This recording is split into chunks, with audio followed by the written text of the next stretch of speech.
Hello, welcome to RevelatorAlf for another Oh My Motorbike. I'm here with a YouTuber. Yes, one of those people who make videos and stuff. Well, a little bit like me. Yeah, this is Bick Mitchum. Hello, sir. How are you? RevelatorAlf. I'm very good, sir. How the devil are you? Well, very well. Now, Bick, you have your own YouTube channel, don't you? And it's about motorbikes and all that kind of stuff. Tell me a little bit about it. Well, I started off, just passed my test, and I watched a few, of the big boys doing it. I thought, can't be that boy. Just strap the camera on my lid and get going. Yeah. And then I just started enjoying it, really. I sort of developed as I went along, and then I got to a point where my good mate Benny, I don't know if you've seen some of my newer videos, but he's does a lot of media. He's got his own media company who jumped on board and helped me out with some channels. We just started making stuff for the crack of it, really. What we thought people would like to see from me, because I'm not a TV type of person. What you see is what you get, you know? Yeah, well, me either. Wow. Yeah, so I like your channel because it's got varied content on there as well. Okay, so let me just get your YouTube channel up here. And there we go. Good graphics. I like all that sort of stuff.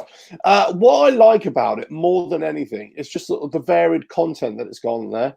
Thumbnails are really cool. You do a series of how-to videos, and do you know what? It's just fun. I like it. What would you describe your channel as? It's fun, light-hearted, and people say to me, Bick, we see past the levers, past the helmet.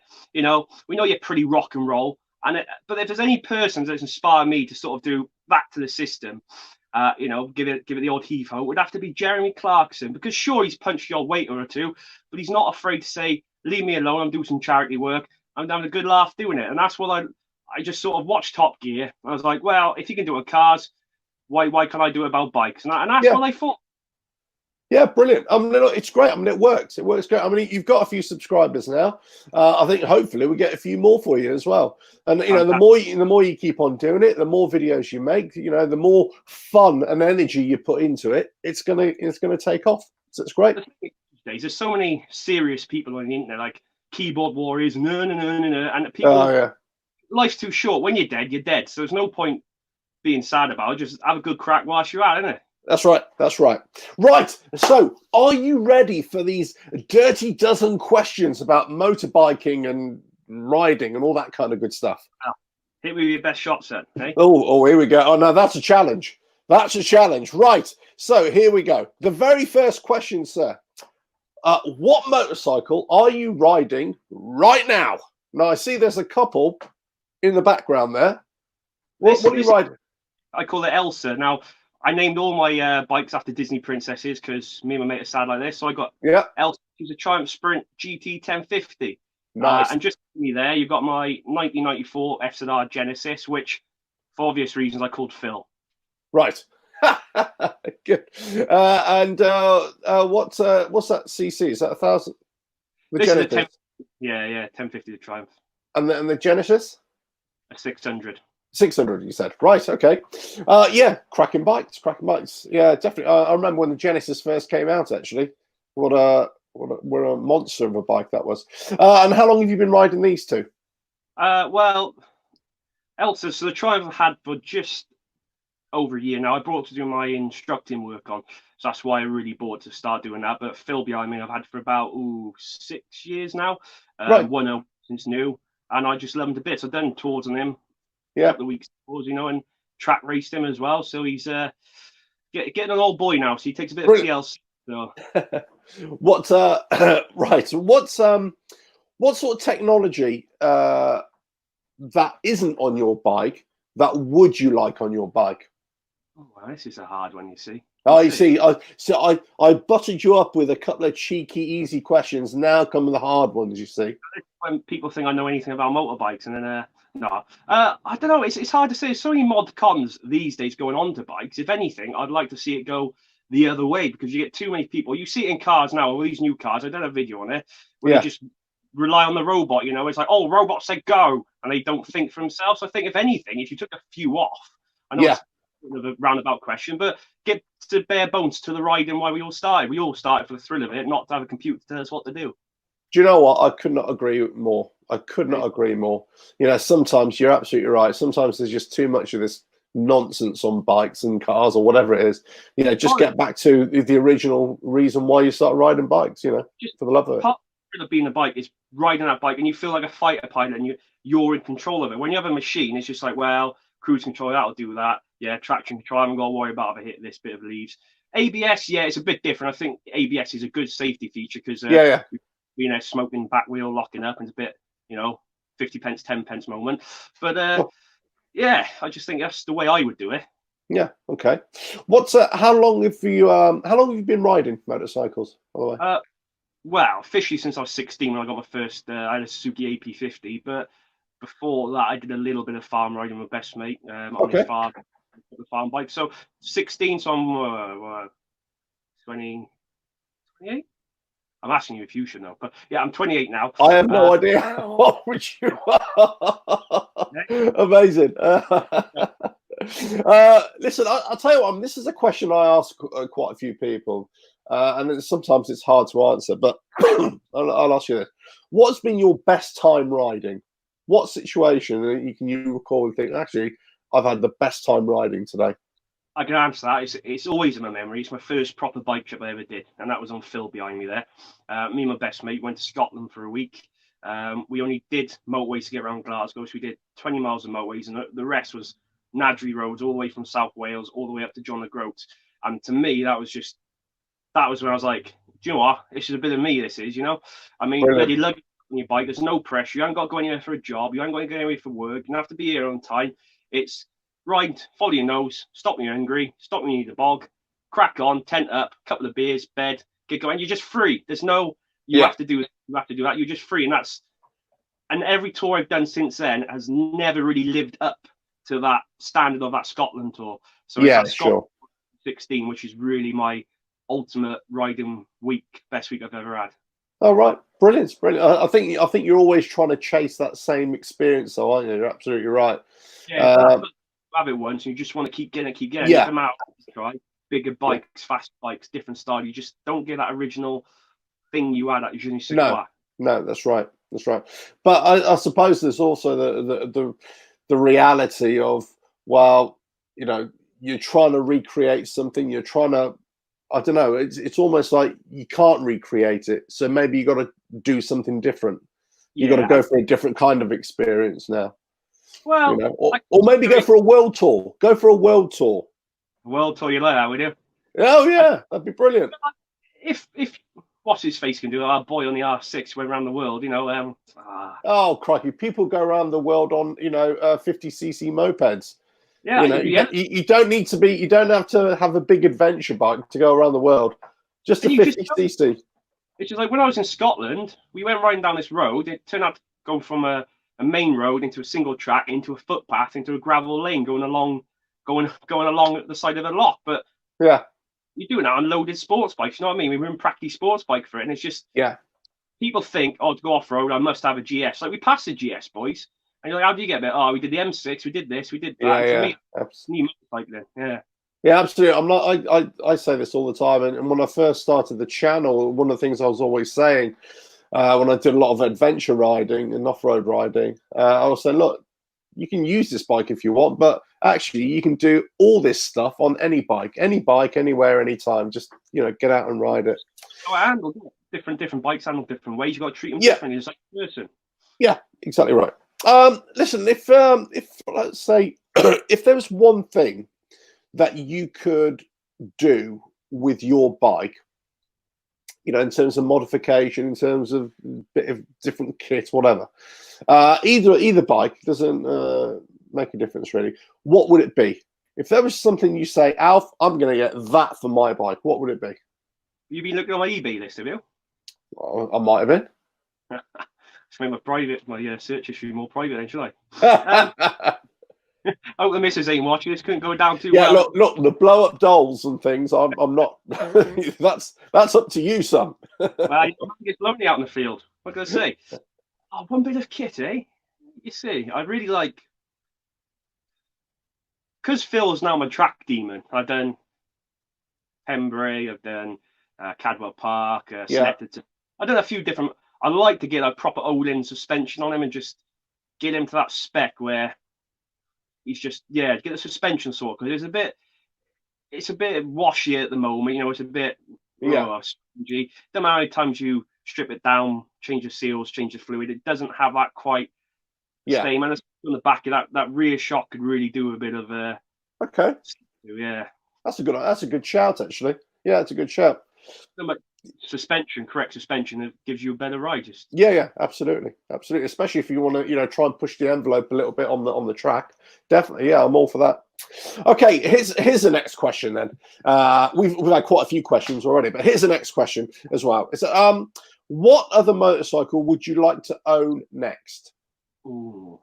See, I got a Phil in the background. My long-term goal is to have all the FZR range from the 400 right up to the 1,000. So, I want the 400, I got the 6, I want the 750, and I want the 1,000. I want to have them all, and hopefully I want to get them all in the same colour scheme as well.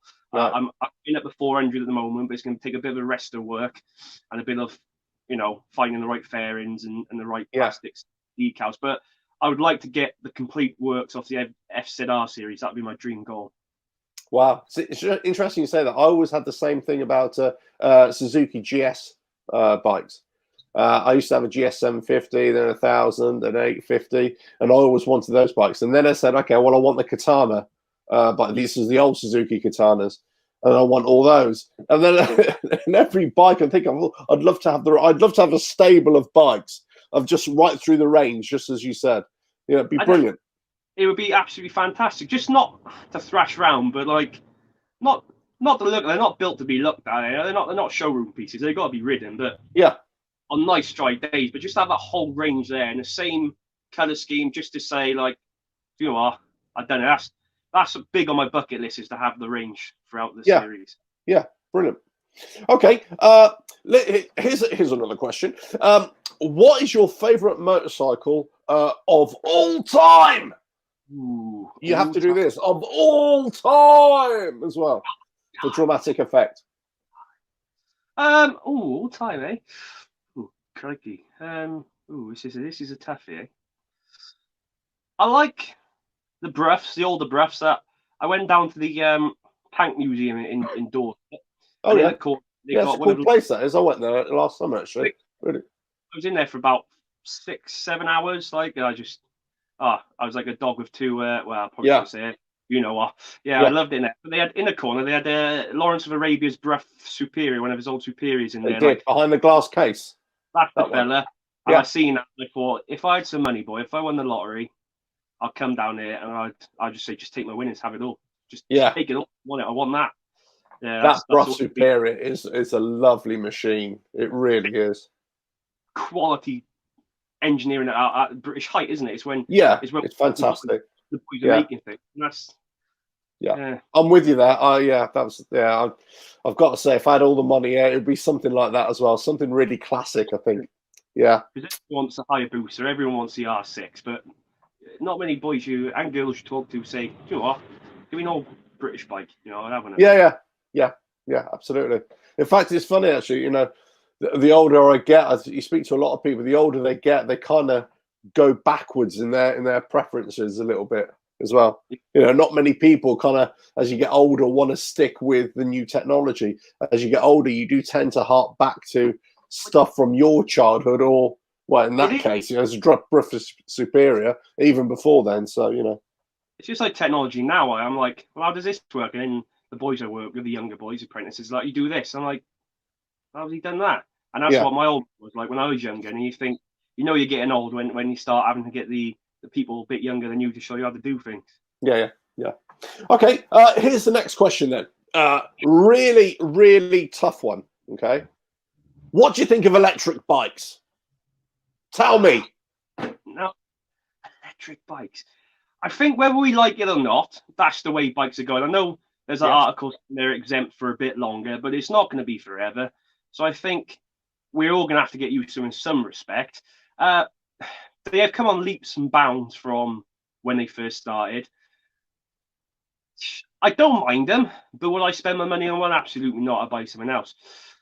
But I think now I'm going to probably get some flack for this. The Isle of Man canned off the electric races, didn't they? And Yeah. to me, one lap on an electric bike is not a race. That's just down to who's got the better technology. So in terms of racing aspects, I agree and I dislike it. I don't think we should use.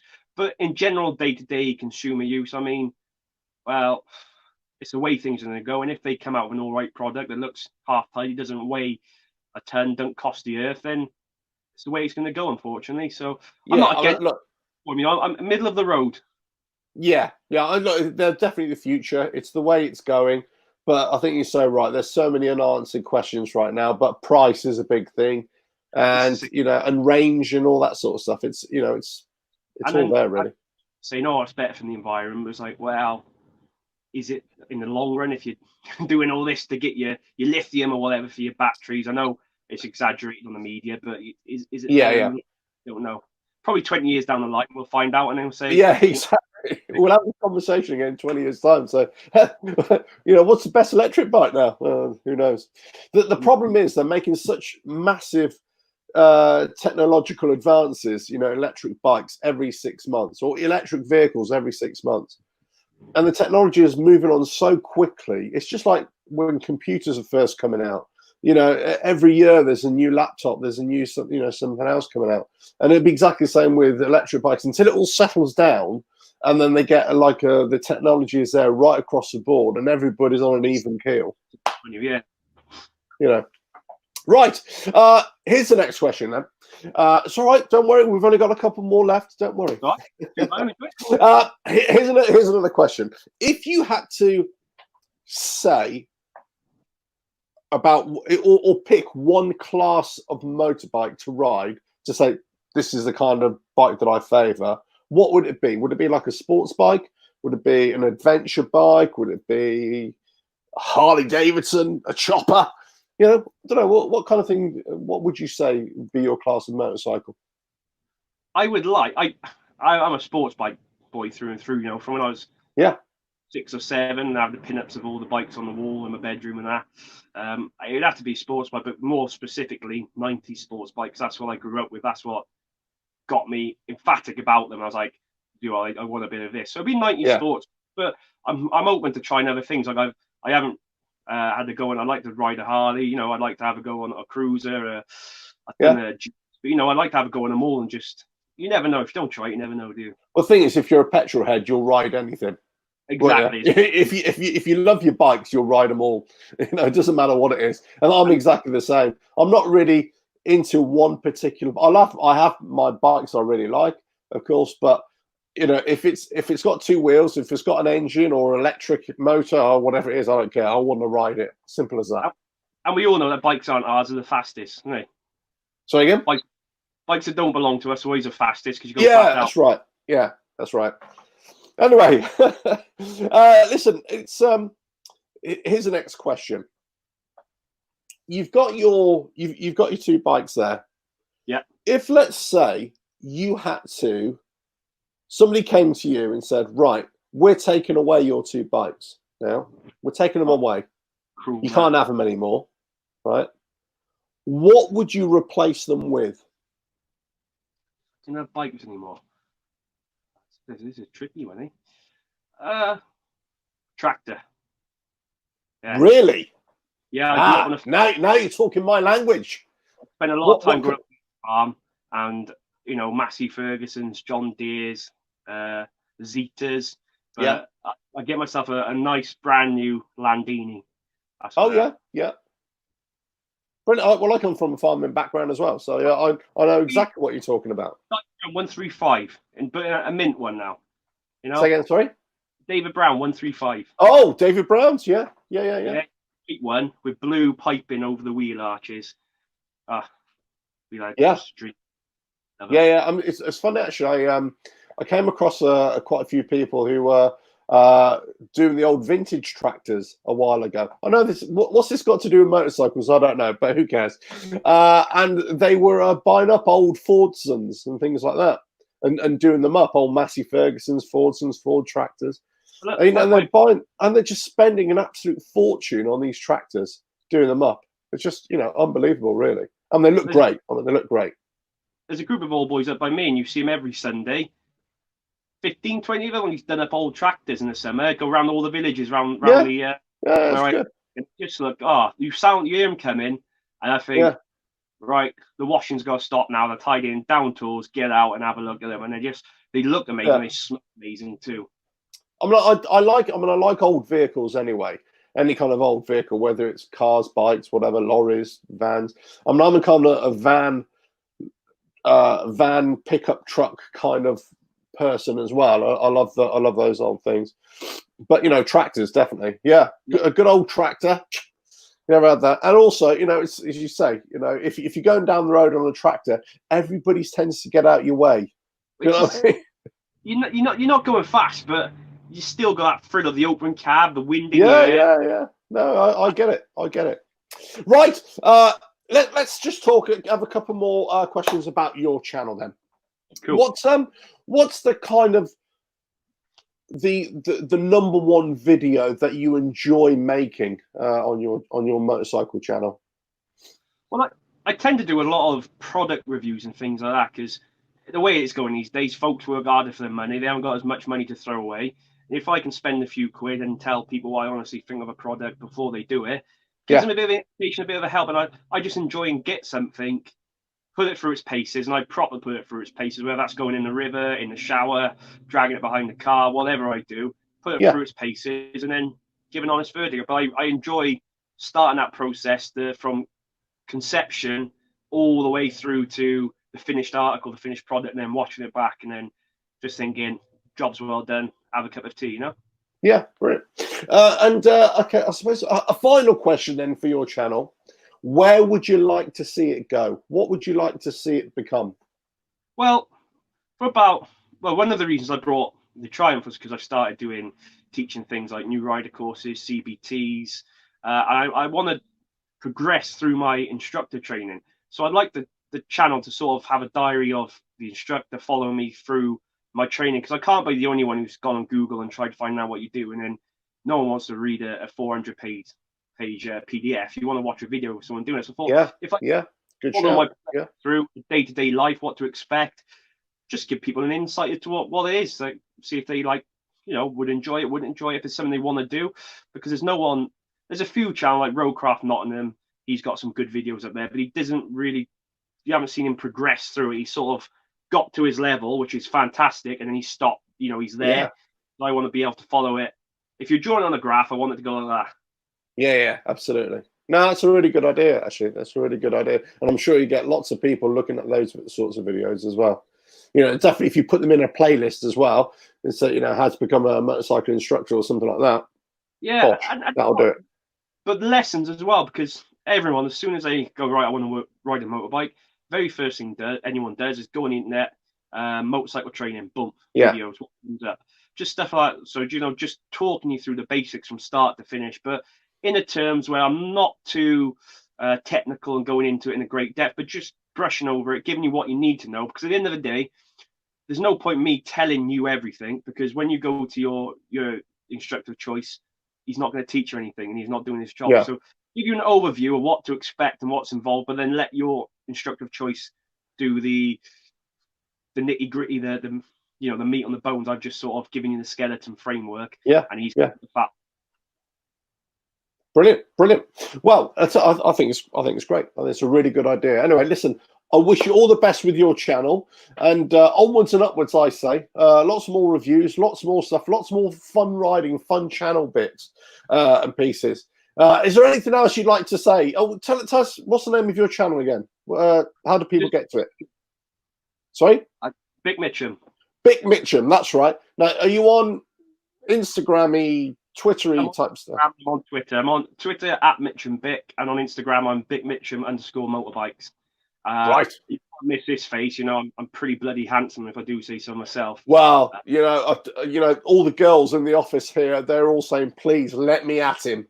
Well, I can't believe. Listen, I get it all the time as well, honestly. Right, listen, Bick, it's been an absolute pleasure. Everybody, get onto YouTube. Go and check out Bick Mitchum's channel, and it's fun. It's good information. You can see, somebody who's just producing videos, having a great deal of fun, giving you information, trying to teach you a little bit as well, testing out all this stuff. So really good. And anyway, I'm sure we'll speak again in the future. Yes, thank you very much for having me on. I appreciate it. Hopefully we could go out, catch up, have a breakfast one day. Well, that's great. Maybe I'll ride down to your way actually, and we'll have a little ride around. Whereabouts are you exactly? South Wales, just outside. You are Cardiff. South Wales. I thought you were. Yeah. Oh, all right, brilliant, fantastic. Well, maybe in the summer I may pop down, go check out a few tractors. I take on my farm. I will. You've actually got a farm, have you? Yeah, it's got quite a muddy back passage though. It's my best mate's farm, but I grew up on it like a farmhand, so I spent probably every day there from 11 till 27, to last year, really. Yeah. Right. Yeah. Oh, fantastic. Right. Anyway, I hope you enjoyed that little intro or insight into Bick's channel. Thank you for coming on, and thank you all for watching. Just remember to please like, share, subscribe, leave those comments below. Let us know what you think about this. Let us know what you think about the answers and the questions as well. And, check out the website, RevelatorAlf.com. Subscribe below, that bell thing. Just click that as well, and catch you on the next Oh My Motorbike. Catch you again. Bye now. RevelatorAlf.